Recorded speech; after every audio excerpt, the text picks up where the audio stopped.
Pakitanggap po ang aming pagbati sa lahat ng mga sumusubaybay sa pagkakataong ito dito po sa programang In Search of Truth. Ako pong muli ang kapatid na Jerry Lapira na nag-aanyaya po sa inyo. Samahan niyo po kami sa may kalahating oras ng makabuluhang pagtalakay na gagawin natin sa programang ito. Sa unang bahagi po ng ating programa ay pakinggan at panoorin po muna natin ang aming isinagawang interview sa isa naming kapatid sa Iglesia ni Cristo mula po dyan sa lokal ng Pasong Langka sa Distrito Eklesyastiko ng Cavite South. Ang tinutukoy po namin ay si kapatid na Feliciano Felix Ambat. Pakinggan at panoorin po natin ang nabanggit na interview.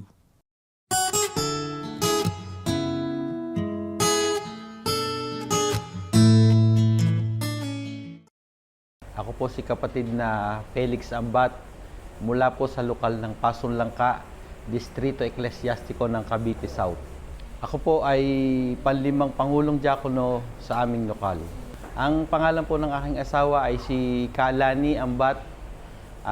Ang tungkulin po niya ay diakonesa at kasama rin po siya sa pananalapi. Kami po ay biniyayaan ng 4 na lalaking anak. Ang akin pong pangalawang anak ay manggagawa sa loob ng Iglesia ni Cristo na nakadestino po sa lokal ng Mamburao sa Occidental Mindoro. Ako po ay nakatapos ng isang marine engineering. Bago po ako nakapasok sa Iglesia ni Cristo, ang pamilya po namin ay debotong Katoliko. Ang aking pong lola ay isang debotong Katoliko, kaya kaming mga ang kanya ay halos sa kanya sumusunod. Noon pong ako'y Katoliko, nung bata pa po ako ay napasama at naging sakristan sa aming parokya. Dito sa parokya, sa Pasong Langka, Silang Cavite. Habang kami po ay lumalaki, tinuturuan kami ng aming lola na manalangin, magdasal. Kaya po kabisado ko ang mga dasal ng Katoliko, ang Ama namin, Aba Ginoong Maria. Kaya po ako ay lumaki na masasabi kong isa akong relihiyosong tao. Nabago po ang aking pananaw dahil sa pag-aakay ng mga kapatid sa Iglesia ni Cristo sa mga pamamahayag na ginagawa nila sa loob ng kanilang kapilya. Sila po ay hindi ko agad pinagbigyan. Dumating po ang panahon na ako po ay siguro napasubo na at nakulitan din. Kaya po napagbigyan ko rin sila. Ang unang pagtitipon ng Iglesia ni Cristo na akin pong unang nadaluhan ay ang pamamahayag dito po sa lokal ng Pasong Langka. Ang napakinggan ko po ay ukol sa tunay at iisang Diyos. At ang Iglesia ni Cristo po lamang ang maliligtas. Kaya po patuloy na ako'y nagsuri dahil iba po ang aral na aking tinanggap noong ako'y Katoliko. Nakatawag po sa akin ng pansin yun dahil lahat ng itinuturo ng ministro sa Iglesia ni Cristo ay nagmumula sa Biblia. Kaya po ginawa ko ang mas malalim na pagsusuri. At napatunayan ko po na ang Iglesia ni Cristo ang siyang tunay na maliligtas. At ang kinikilala nilang Diyos ay ang totoong tunay na Diyos. Kaya po mula noon ay nagpahayag na akong magpa-doktrina. Hindi po naging madali sa akin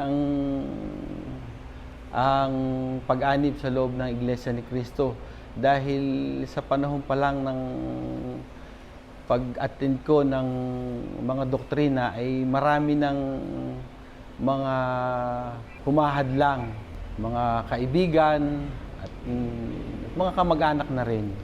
Naririnig ko sa kanila na ba't ka mag-iiglesia ni Cristo? Maghihirap ka diyan, ganon. Hindi ka maaring hindi mag-aabuloy. Mamumultahan ka pagka ikaw ay hindi sumamba. Napatunayan ko po noon Noong pong ako'y nasa loob na at kaanib na ng Iglesia ni Cristo, na ang mga sinasabi nila ay puro paninira lang.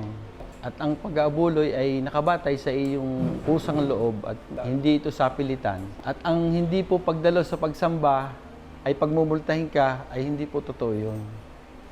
Nanindigan po akong magpatuloy sa pagiging Iglesia ni Cristo dahil na rin sa panahon ng pagdodoktrina, halos ay nasasagot yung mga tanong sa isipan ko na nang malinaw. At lahat ng mga aral ay nababatay po sa salita ng Diyos na nagmumula sa Biblia. Ako po ay nabautismuhan taong 1996 sa distrito po namin sa Cavite, sa lokal ng Dasmariñas, Cavite. Noong nakatapos po ako ng doktrina, at sinabi po sa akin nagdoktrina sa akin na babautismuhan ako, lubos po ang aking kaligayahan dahil malaking biyaya po ang aking matatamo dahil ang aking paglilingkod ay naaayon na sa Panginoon nating Diyos. Kaya po nung panahon ng bautismo, talagang hindi ko po maipaliwanag kung anong aking nararamdaman dahil pagkatapos nito ay isang ganap na akong Iglesia ni Cristo at ganap na akong lingkod ng Diyos. Lumipas po ang ilang taon sa pagkaanib ko sa Iglesia ni Cristo. Nais ko pa pong makapaglingkod ng lubos, kaya po ako ay tumanggap ng tungkulin. Una pong naging tungkulin ko ay katiwala ng grupo. Pagka ilang taon po ay hinimok ako nila bilang katiwala ng purok. At sa ngayon po ay isa po sa Pangulong Diakono sa aming lokal. Ang paglilingkod po sa ating Panginoon ay hindi ko po maipaliwanag ang aking nararamdaman dahil sa tuwing ako po ay tutupad, lagi ko pong kinasasabikan yun dahil doon sa mga panahong yun, doon lang nagiging payapa at panatag ang aking isipan. Dahil alam ko na makakasama ko ang ating Panginoon. Sa mga panahong dumadaan po sa akin ang mabibigat na mga suliranin at pagsubok, wala po akong pinanghawakan kundi ang ating Panginoon. Hindi po ako tumigil na maglingkod at tumupad ng aking tungkulin. At nalampasan ko po ang mga mabibigat na pagsubok na dumating sa aking buhay. Kaya ipinapangako ko po na habang loloobin ng Ama, na habang taglay ko po ang aking buhay at lakas, ay hindi ko po bibitawan ang aking tungkulin. Ako po si kapatid na Felix Ambat. Kinararangal ko po na ako'y Iglesia ni Cristo. Ang napanood at napakinggan po natin ay ang aming isinagawang interview kay kapatid na Feliciano Felix Ambat. Mula po siya dyan sa lokal ng Pasong Langka sa Distrito Eklesyastiko ng Cavite South. At sa aming pong pagbabalik ay isasagawa na po natin ang pag-aaral ng mga salita ng ating Panginoong Diyos. Huwag po kayong bibitiw, magbabalik po ang programang ito. Magpapakilala lamang po ang aming himpilan.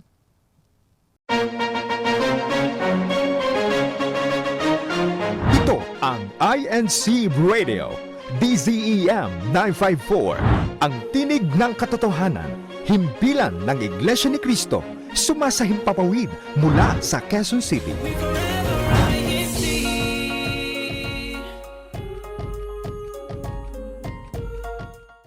Nagbabalik po ang programang ito, ang In Search of Truth. At sa pagkakataong ito ay ipinaabot na po namin ang aming pagbati sa lahat ng mga kapatid sa Iglesia ni Cristo na nasa iba't ibang panig ng mundo. Gayun din po yung mga panayan na sumusubaybay sa palatuntunang ito. Partikular po na binabati namin ang sambahayan ni kapatid na Feliciano Felix Ambat na kanina po ay ating na-interview. Si kapatid na Feliciano po, gaya ng kanyang sinabi kanina, siya ay dating masiglang kaanib sa Iglesia Katolika. Ang mga iba't ibang mga selebrasyon na ginagawa sa Iglesia Katolika, nung siya'y Katoliko pa, ay buong kasiglahan na kanyang sinasamahan at dinadaluhan. Subalit dumating po ang pagkakataon na siya ay naimbitahan ng isa naming kapatid sa Iglesia ni Cristo at pinagbigyan niya po yung paanyaya ng aming kapatid. At nang siya ay makapakinig, ay meron siyang napansin. Napakalakian niya ng pagkakaiba ng mga aral na pinaniniwalaan niya noon nung siya'y Katoliko pa sa mga aral na napapakinggan niya sa Iglesia ni Cristo. Sa Iglesia ni Cristo, ang mga aral na sinusunod, sabi ni kapatid na Feliciano, Biblia ang ginagamit na batayan. Ang isa nga po sa mga pangunahing aral na itinataguyod ng Iglesia ni Cristo na nakatawag ng pansin kay kapatid na Feliciano ay ang aral ukol sa kung sino at ilan lamang ang tunay na Diyos. Naunawaan niya na yung palang paniniwala niya noon nung siya'y Katoliko pa na di umano ang Diyos daw ay isa pero may 3 persona, yung palang doktrinang yun wala sa Biblia. Ang maliwanag na itinuturo ng banal na kasulatan, iisa lang ang tunay na Diyos, walang iba kundi ang Ama. Hindi Diyos ang ating Panginoong Jesucristo, hindi rin Diyos ang Espiritu Santo. Mga mahal po naming mga taga-subaybay, kami po ay patuloy na nag-aanyaya sa inyo na samahan nyo kami sa pagkakataong ito upang talakayin natin ang nauukol sa paksaing ito ukol sa sino nga ba ang tunay na Diyos at paano natin matitiyak na ang Diyos na kinikilala natin ay talagang ang tunay na Diyos. Mahalaga po na ito ay ating maunawaan sapagkat sa pagsambat paglilingkod sa reliyon na kinaaniban natin, hindi maaari na maging makatotohanan at paglilingkod na tatanggapin ng ating Panginoong Diyos ang ating maisasagawa kung hindi naman po tunay na Diyos ang ating pinaglilingkuran at sinasamba. Ngayon, para wag po tayong magkamali kung sino ang kikilalan nating Diyos na ating pananalanginan, sasambahin at paglilingkuran, sino po ang dapat nating pakinggan ayon na rin sa pagtuturo po ng banal na kasulatan. Pakinggan ninyo at ganito ang mababasa natin. Dito po sa Malakias sa 2 ang talata po ay 7, ganito ang maliwanag na mababasa natin. Tungkulin ng mga saserdote na ituro ang tunay na kaalaman tungkol sa Diyos. Sa kanila dapat sumangguni ang mga tao tungkol sa aking kalooban, sapagkat sila ang mga sugo ng makapangyarihang si Yahweh. Maliwanag po dito sa talatang binasa namin sa inyo kung sinong dapat nating pakinggan, sapagkat sila ang magtuturo ng tunay na kaalaman tungkol sa Diyos. Walang iba kundi ang mga tunay na sugo ng ating Panginoong Diyos. Bakit po? Sapagkat yung tunay na kaalaman tungkol sa Diyos, sila po ang makapagtuturo. Sila rin anya ang dapat sangguniin ng mga tao tungkol sa kung ano ang mga kalooban ng ating Panginoong Diyos na dapat nating malaman at dapat nating masunod para ang ating mga pagsambat paglilingkod na gagawin ay tatanggapin ng ating Panginoong Diyos. Kaya sa panahong Kristiyano po, meron po bang ipinakikilala ang Biblia na sugo ng ating Panginoong Diyos na siya ang dapat nating pakinggan? Pakinggan ninyo at ganito ang mababasa nating nakasulat dito po sa Aklat ng Mga Gawa sa 3:20, itutuloy natin sa 22 hanggang 23 pa, ay ganito ang maliwanag na pagtuturo sa atin. At upang kanyang suguin ang Kristo na itinalaga sa inyo na si Jesus, tunay na sinabi ni Moises, ang Panginoong Diyos ay magtitindig sa inyo ng isang propetang gaya ko mula sa gitna ng inyong mga kapatid. Siya ang inyong pakinggan sa lahat ng mga bagay na sa inyo'y sasalitain niya. At mangyayari na ang bawat kaluluwa na hindi makinig sa propetang yaon ay pupuksaing lubos mula sa gitna ng bayan. Sa panahong Kristiyano po, ang isinugo ng ating Panginoong Diyos na siya ang dapat nating pakinggan, siyang magtuturo ng mga tunay na kalooban ng ating Panginoong Diyos. Maipakikilala din niya sa tao kung sino at ilan lamang ang tunay na Diyos. Gaano po kaya kasama kapag ka hindi tinanggap yung mga sinalita, itinuro ng tunay na sugo ng ating Panginoong Diyos, na ang pinakadakilang sugo nga po ng ating Panginoong Diyos na tinutukoy sa talatang ating binasa, walang iba kundi ang ating Panginoong Sukristo. Ang sabi po sa talata, sino man anyang hindi makinig sa propetang yaon, pupuksain siyang lubos ng ating Panginoong Diyos. Sa makatwid, tiyak na mapapahamak ang isang tao na hindi nakinig at hindi tinanggap ang mga aral na itinuro ng ating Panginoong Sukristo. Ang ating pinag-aaralan ngayon, mga mahal po naming mga taga-subaybay, sino ang tunay na Diyos na dapat nating makilala, paglingkuran at sambahin? Ayon po sa pagtuturo ng ating Panginoong Sukristo na pinakadakilang sugo ng ating Panginoong Diyos. Sino nga po ba ang Diyos na kanyang ipinakilala at kinilala? Pakinggan po natin ang mismong pagtuturo ng ating Panginoong Sukristo.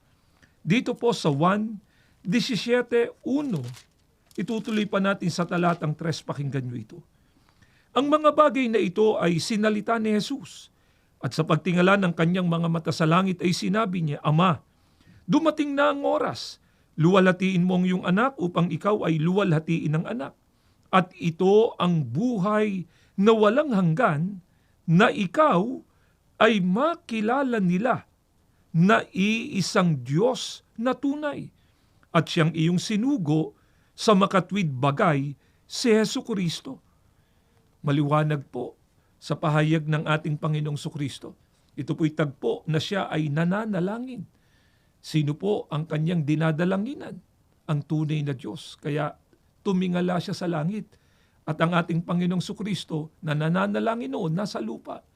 Dito pa lamang po, mga kaibigan, makikita na natin talagang iba ang tunay na Diyos, iba rin ang ating Panginoong Sukristo. Kaya nung ipakilala ng ating Panginoong Sukristo kung sino at ilan lamang ang Diyos na dapat kilalanin ng tao, ano po ang kanyang sinabi? Ang sabi ng ating Panginoong Sukristo, Ama, ikaw anya ay makilala nila na iisang Diyos na tunay. Hindi po sinabi ng ating Panginoong Sukristo na ikaw Ama, ako at ang Espiritu Santo, tayong tatlo ang makilala nilang isang Diyos. Hindi po ganun ang itinuro ng ating Panginoong Sukristo at kailanman po hinding-hindi ituturo ng ating Panginoong Sukristo na siya ay Diyos o siya'y kapersona ng nag-iisang tunay na Diyos. Bakit?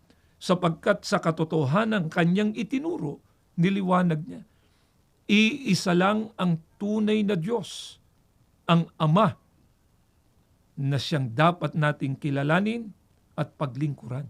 Kaya nung ipakilala ng ating Panginoong Sukristo ang kanyang sarili, paano niya po ipinakilala ang kanyang sarili? At si Jesucristo anya na sinugo mo. Ang ating Panginoong Sukristo po isinugo ng nag-iisang tunay na Diyos. Kaya pagka po mayroong tagapangaral na nagturo sa inyo, iba sa Diyos na ipinakilala ng ating Panginoong Sukristo, tiyak na po hindi na tunay na Diyos ang kanilang itinuturo sa mga tao. Sinasabi po nung iba, wala naman anyang problema kung mayroon pang ibang Diyos na kilalanin ang mga tao. Mga mahal po naming mga taga-subaybay, napakalaki pong problema o suliranin yan. Bakit? Ayon sa pagpapakilala ng banal na kasulatan, maliban sa nag-iisang tunay na Diyos ang Ama, yung kayang ipinakikilala ng iba't ibang mga tagapangaral ngayon na Diyos daw, maliban sa Ama. Anong pagpapakilala ng banal na kasulatan sa kanila? Pakinggan po natin At ganito ang mababasa natin dito po sa Isaiah 37, ang talatay 19, ay ganito ang ating mababasa, pakinggan ninyo. Sinunog nila ang Diyos ng mga ito, sapagkat ang Diyos nila'y hindi tunay, mga bato at kahoy na gawa lamang ng mga tao.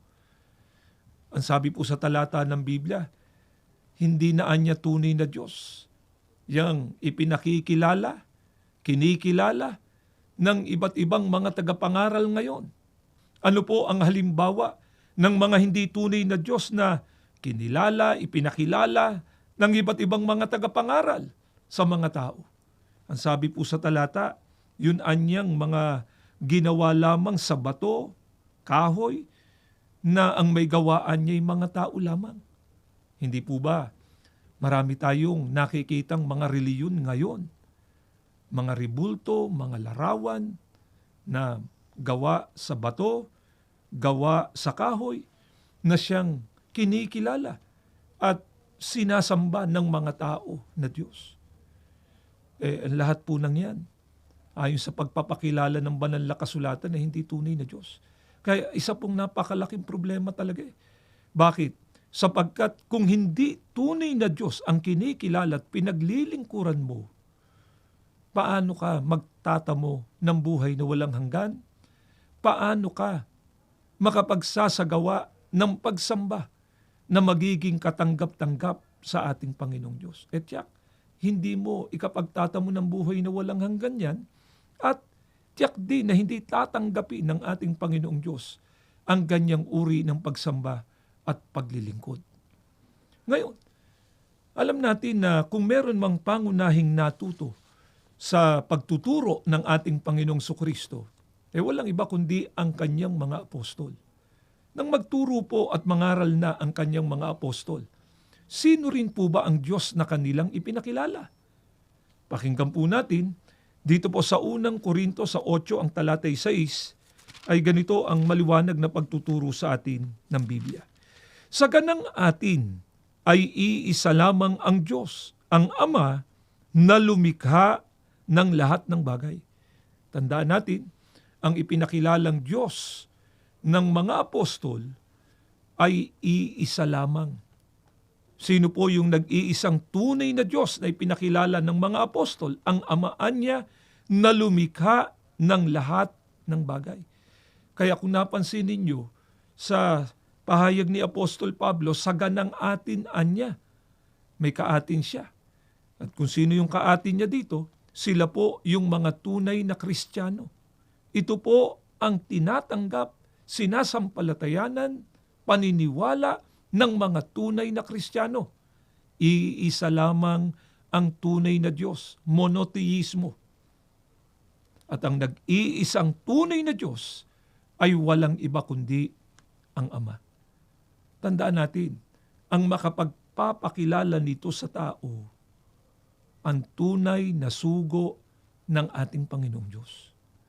Kaya nga po sa Iglesia ni Cristo, meron kaming kinikilalang sugo ng Diyos sa mga huling araw na ito. Walang iba kundi ang kapatid na Felix Y. Manalo.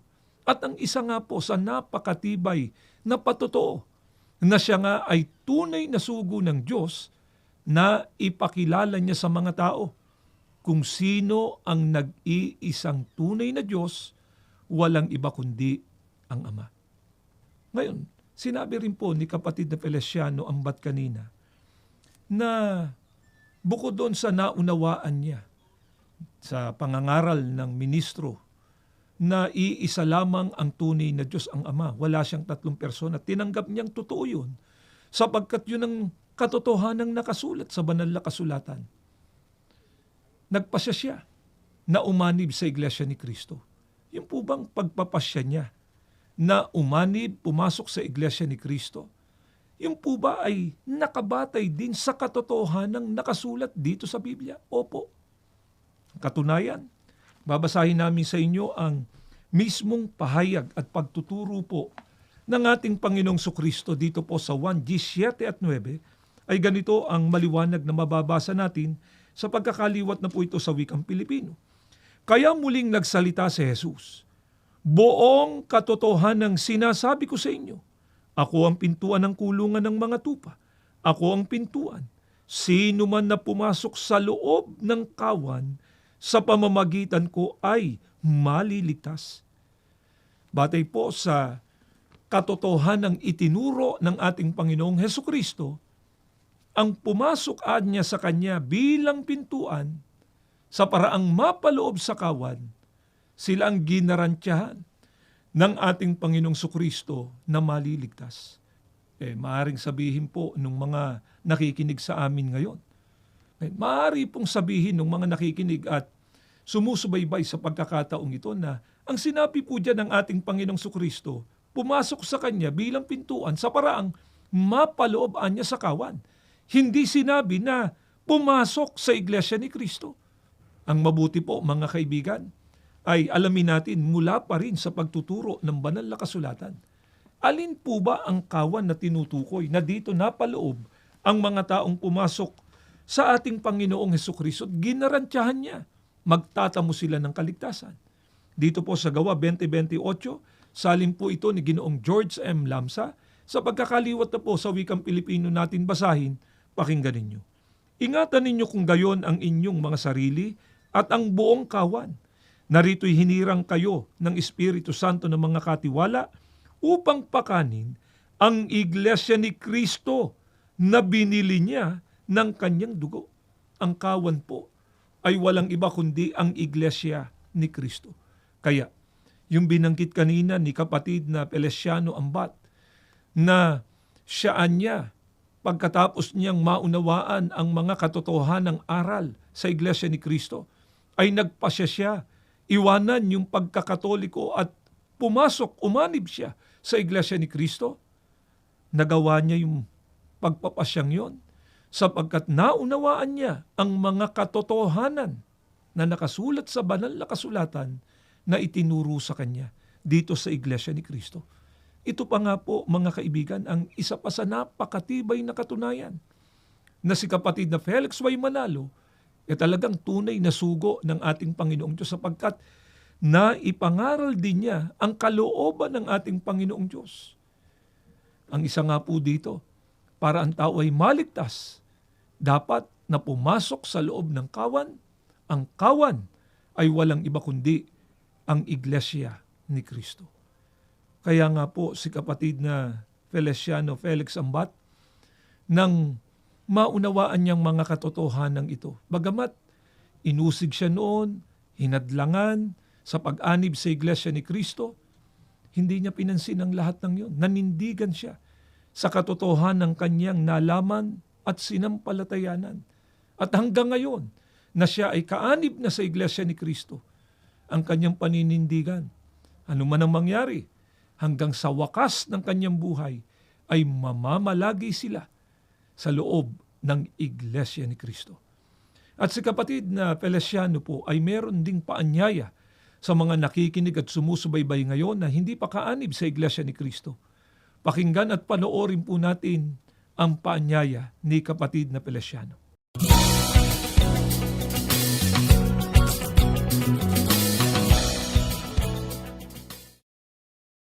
Sa lahat po ng hindi pa po kaanib sa Iglesia ni Kristo, kayo po ay inaanyayahan namin dumalo sa mga ginagawa naming pamamahayag at magsuri po kayo upang magtamo rin kayo ng pangako ng ating Panginoon Diyos ng buhay na walang hanggan. Nawa po ay nakatulong ang ginawa naming paglalahad na ito ng mga kalooban ng Diyos sa inyong ginagawang mga pagsusuri. At bago po tayo magtapos, inaanyayahan namin kayo sa isang panalangin. Panginoon na aming Diyos, papasalamat po kami ng napakarami sapagkat muli na ituro ang iyong mga katotohanan ukol sa kung sino po ang tunay na Diyos na dapat naming makilala at paglingkuran. Ikaw po yun aming Ama, ang nag-iisang tunay na Diyos na dapat pong makilala at sambahin ng lahat ng mga tao. Nalaman din po namin sa pamamagitan ng iyong mga katotohanan ng kaparaanan para ang tao'y magtamo ng kaligtasan ay ang pagpasok sa Iglesia ni Kristo. Maawa ka nawa po ang mga katotohanan na napakinggan ng aming mga taga-subaybay na hindi pa kaanib sa Iglesia ni Cristo, magbigay daan na po para sila man ay makapagpasya na rin na umanib sa Iglesia ni Cristo. Panginoong Jesucristo, lumalapit din po kami sa iyo. Kaawaan mo kaming ipamagitan sa Ama at patuloy na pagpalain kaming iyong mga hinirang. Ama, sa muli naming paglapit sa iyo, patuloy na pagpalain mo po ang kapatid na Eduardo B. Manalo, kasama na po ang mga pangunahing katulong nila sa pamamahala sa kabuuan ng iyong iglesia. Ang lahat inihiling na po namin sa pangalan po ng aming tagapagligtas na si Kristo Jesus. Amen.